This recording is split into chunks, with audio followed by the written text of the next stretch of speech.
2 दिन की तातीलात के बाद तेलंगाना में प्रजा पालना प्रोग्राम की दरखास्तों की उसूली का आज से दोबारा आगाज हो गया। इंतखाबी जमानतों की तकमील के हिस्से के तौर पर रियासत की हुक्मरान जमात कांग्रेस ने दरखास्तों की उसूली का आगाज किया था।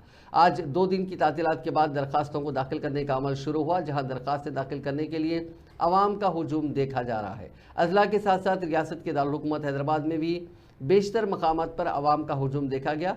तेलुगु के साथ साथ उर्दू और अंग्रेजी में भी हुकूमत की जानिब से दाखिल करदा फॉर्म्स खानापुरी के बाद कबूल किए जा रहे हैं। हर खातून को महालक्ष्मी स्कीम के तहत 2500 रुपये की माहाना इमदाद, रैतु भरोसा स्कीम के तहत किसानों को फी एकड़ सालाना 15,000 रुपये की माली इमदाद, इंद्रमा मकानात स्कीम के तहत 5 लाख रुपये मकान की तामीर के लिए माली इमदाद, 200 यूनिट मुफ्त बिजली फराहम करने के लिए गृह ज्योति स्कीम और मुअम्मर अफराद के लिए 4,000 रुपये वजीफ़ा और माजूरीन के लिए 6,000 रुपये वजीफ़ा दिया जाएगा। महालक्ष्मी स्कीम के तहत हर माह खातून को 2,500 रुपये की माली इमदाद मिलेगी और 500 रुपये में गैस सिलेंडर दिया जाएगा। रैतु भरोसा स्कीम के तहत हर किसान को सालाना फी एकड़ 15,000 रुपये की इमदाद फराहम की जाएगी।